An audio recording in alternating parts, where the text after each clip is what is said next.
So guys, I just want to take a recap I mean, here's the deal. In the last 3 or 4 weeks, I've been trying to figure out where my coolant leak is, okay? So, and I this time around, instead of doing like I normally do with my Z3 or Z4, I just go ahead and just start removing and replacing everything. This time around, I'm trying to be more productive and price conscious. With that being said, so here are some of the things that I've gone across in trying to figure out where my coolant leak is, okay? And the reasons why I'm doing this video for you guys is I want to make sure you guys understand that, you know, there are hints on what the problem is, which also dictates, you know, where to fix. And so, like I said before, I spent a little bit of time trying to figure it out. So first and foremost, right? So let me go through some of the common areas that you would get a coolant leak from, okay? So first and foremost, this over here, if there's any gap, if the screw's loose in any way, this is where though you know, with a lot of pressure, this is where things will come out, like the coolant. It'll be all wet over here, it'll be wet up top, right? Secondly, the cap, believe it or not, as silly and as cheap as it may be, this could be one of your problem as well. So for me was I replaced these, right? Just because it was pretty cruddy, it was pretty crappy, you know, dirt cheap, I replaced it. Not a biggie. So second problem is definitely a crack down here, right? In the reservoir itself. So luckily for me, when I checked, this is pretty dry. So I'm confident that I'm in good shape here. Likewise, there are a few tubes from here going down. So if you take a look underneath and the rubbers there it is leaking or broken, you'll see that there's a puddle down there. Okay. So the second problem area will have to be, let me see if I can show you, will be the water pump and the thermostat, okay? And when that happens, what happens is you'll see a puddle right over here onto the, would be a passenger rear wheel, right? Well area. So if you see a puddle there, then you know that it's either thermostat, water pump, or the hoses in that area, okay? Next is if you see a puddle over here in this area, most likely it's actually the radiator over here, right? For this vehicle, there's actually 2 radiators. So if you see a puddle on this side, guess what? Radiator here as well, all right? So I've just covered the trunk, I've covered the back where the water pump thermostat is, and I've covered the 2 radiator. The problem that I have, and now that I've gone through this, I know more. But I want to try to help you guys, right? So one of the symptoms, one of the things that I've noticed was earlier on, there was a puddle back here. My initial thought was well, the soft top that came with the car, when I bought it, was ripped. And the day that I picked it up, sadly, actually the day before I picked it up, it was raining. So the whole entire area was wet. So I wasn't quite sure if that was the problem. So I dried that off. I've come to realize now that the front is wet too, okay? When I was driving, right, and my car would after 15, 20 minutes, would start to overheat. What I've come to realize is there would be smoke coming out of the vents. The windshield would actually get a little foggy, okay? And then, as I said, 15 minutes later, coolant will leak out of the drain right over here, right in the middle of the car. Now, because earlier on, I actually had, I had the covers, you know. By the way, all said and done, the covers will go back into the car because I want to protect it from, you know, rust, water, stuff like that. But what I was getting at was it would come out of the drain. And for the life of me, not knowing how this car is set up, I couldn't figure it out until recently. And it took a lot of work, it took a lot of research to come to find out one of the biggest problems would be the heater core. All right. Now, if you see a leak there, the highest chances it's either the hose or the heater core. Okay. So I took out my heater core, and you guys have seen my videos already, my previous video on this. So at least you know how to do it. But this video is more of okay, guys, here are the problem areas from a coolant perspective. Okay. I wish I had someone locally who I can talk to about this kind of stuff. Unfortunately, I don't. I wish, the guys online would and they do. So there was a lot of recommendations, but nothing consistent. All right. So I'm trying to tell you guys this, and I'm trying to share everything that I've learned, not only from the practicality of getting the stuff fixed, what to look for when you're fixing, but at the same time, a holistic view of okay, here's the area, here are the problems, and here are some of the common areas that it affects. Okay. I hope this is useful for you guys. I hope it gives you guys some idea of what's going on or what to look for. I will continue to do these kind of things beyond the basics of trying to get or fix certain pieces. I want to give you guys a little bit more understanding of what the cars are and what you would think or what you would find as problems and fixes. Okay. Now, the guys who have been doing this for a long time, you guys know this. But for people like me, who I grew up not knowing how to do anything when it comes to cars. So all these cars repairs that you see me do, from the Z3 to the Z4 to the Porsche Boxster, it's stuff that I've learned on my own. It's stuff that I've searched online. It's stuff that I check on YouTube. It's stuff that I check in forums. You name it. I check it all. I scour everything. Not to say that I found all the answers. But I would like a medium like YouTube, like where we should get some idea of how to fix things and where to look for.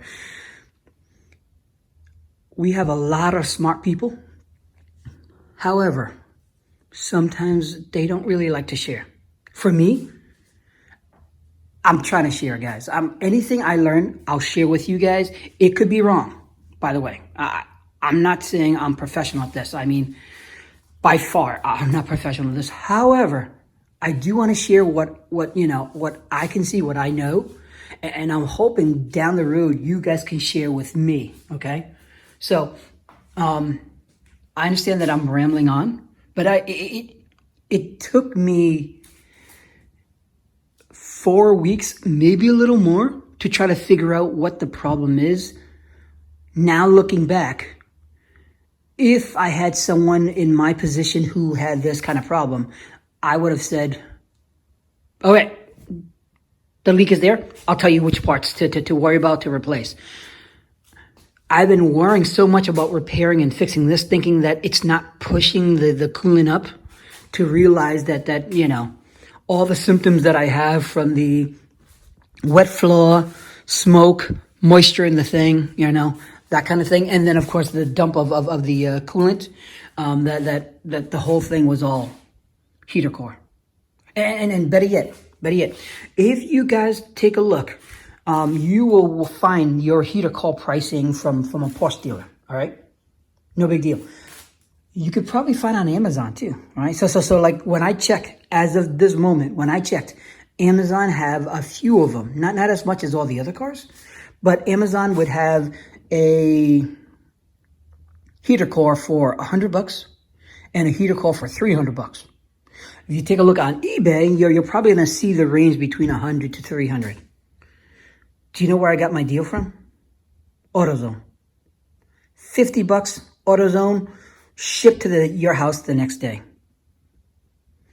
With, COVID and everything, it's nice not having to go out and hunt it in every AutoZone till you'll find it, right? So it's nice that it's coming to the house. But likewise, it's half price, guys. I know some of you guys prefer the original or the Bosch or the high-end stuff. I get it. if you guys buy this brand new and you want to put the best parts to your car, I get it. For me, I care about functionality at the moment. Now, I didn't buy this car new, right? And with that being said, that doesn't mean that I'm gonna let this car rot. I mean, with all the work that you see me do, 50 something videos later of fixing this and that, you know that I care about cars and I care about fixing, and I love this kind of stuff. But at the same time, because I'm comfortable fixing, because I'm comfortable of tearing this apart, even though I've never done it before, I'm comfortable enough to say, hey, I'm going to buy a product that isn't the premium product. However, it's not crap either. Do you know what I mean? So I'm going to install it. It's half the price of the next price range, right? If for any reason it doesn't work well, I could always buy a really nice one. Likewise, even if it works well, but then a year, 2 years from now it breaks, guess what? I'll buy it again. I'll tear this apart. Now that I know how to tear it apart, it's going to be even easier. And then, all is good. Okay? So for you guys who are awesome at repairing, I'm telling you guys nothing new. For people like me who are just learning and we're trying to learn from each other, a lot of the stuff is really daunting because the fear is that you take it apart and it's broken. Like you've actually made the car worse than it was before. And a lot of people would just shy away and not do anything ever again. I don't want to see you guys do that. So I'm willing to go through the stress, to go through the headache, to go through and then attempt to try to film certain pieces to show you guys that even a person like me who didn't know how to repair cars can still do it. Now, this is a few years in and I'm getting a little better.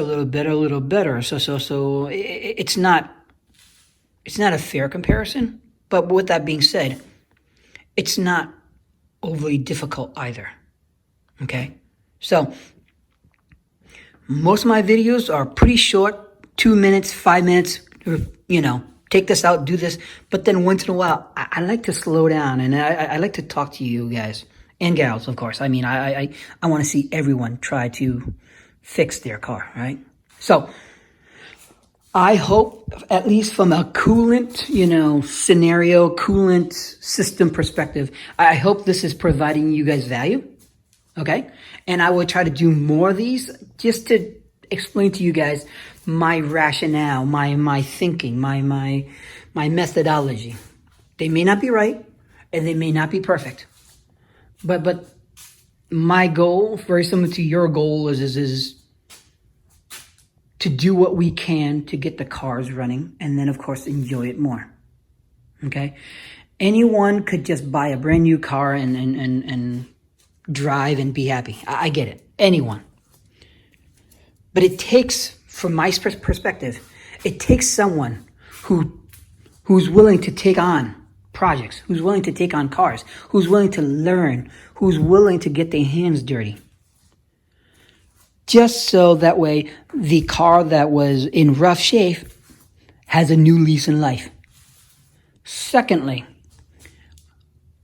you learn or I learned something from it. I mean, like I said before, 50 videos before this, I've never touched or repaired a Porsche. Anyone who I knew who had a Porsche wouldn't even let me go near it, no less try to fix it. And here, I found a modestly cost Porsche, knowing that there are problems. The good thing was it was running. So that's definitely one of the nice benefit. However, I know that there was a lot of little problems. So as I'm fixing them, because these cars are 20 years old, new problem will occur, right? So when I bought it, I'm pretty sure the dealer that sold this to me, right, looked, fixed, did everything they could.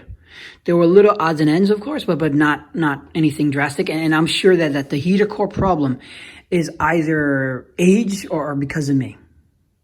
I don't think they maliciously did that, right? However, there will be other parts that will break as well, right? I mean, after this, I'll drive it for a little bit. I'll make sure everything is good. And then I'll start looking at the struts. I'll start looking at other pieces to try to bring this back. The goal here is not to bring this car back to concours condition. You know, the kind of stuff that I start to customize and everything, I'm pretty sure it's not going to be concours. But it should be drivable. It should be in good shape, and it should last me at least a few more years. Now, who knows? So I've got a Z4, I've got a Boxster, and I've got a Z3 outside. Unfortunately, I don't have anything. I might get a lift so that way I can fit more cars in the garage. However, it may be that once I feel I've accomplished what I want to learn from these cars, I'll probably consider offloading them to either people from this channel or to local guys. I don't know. But the goal, of course, is with me getting everything back in good shape, I should be able to get better pricing than when I got it because that's a lot of parts that I put in. I mean, if you take a look at my Excel spreadsheet of how much it costs per part to install and fix, it's pretty substantial.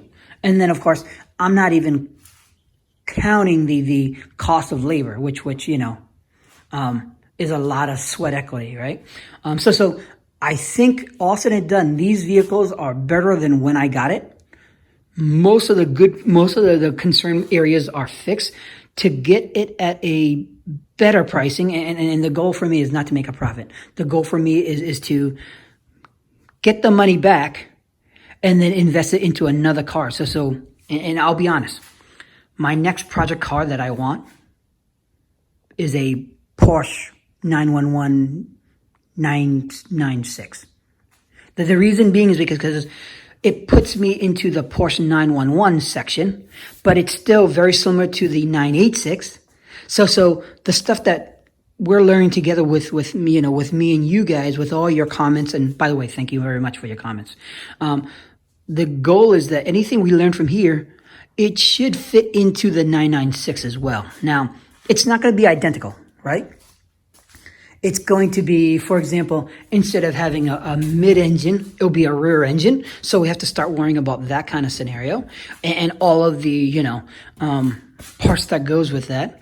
But the good news is the front, the center panel and everything, that should be very similar. So I'm hoping to grow from there. And price-wise, it's decent, you know, between the 15,000 to 20,000 is what I'm seeing. I would love one day to work on an air-cooled vehicle, but I'll be honest with you, pricing is not is prohibitive, right? But we'll see. But in the moment, after this major fix, I think I'm in good shape. And what I will do is I will still do more videos, but it's not going to be as drastic as this. Okay? So if you guys have any recommendations on any of my videos, let me know. I'm not perfect. And if you can make a better video, even showcasing the fact that, you know, hey, this is how Sonny did it and I can do better. Here's my video. I'm all for it. I have no reservation of being, you know, the guy who knows stuff. I'm just the guy who tries stuff. And I hope you guys can share with me as I can share with you. Okay? With that being said, I think I went overboard. But however, I think you guys start to understand my mindset on why I repair and stuff like that. Okay? All right. More repairs and then more thoughts later on. Talk to you guys later. Bye-bye.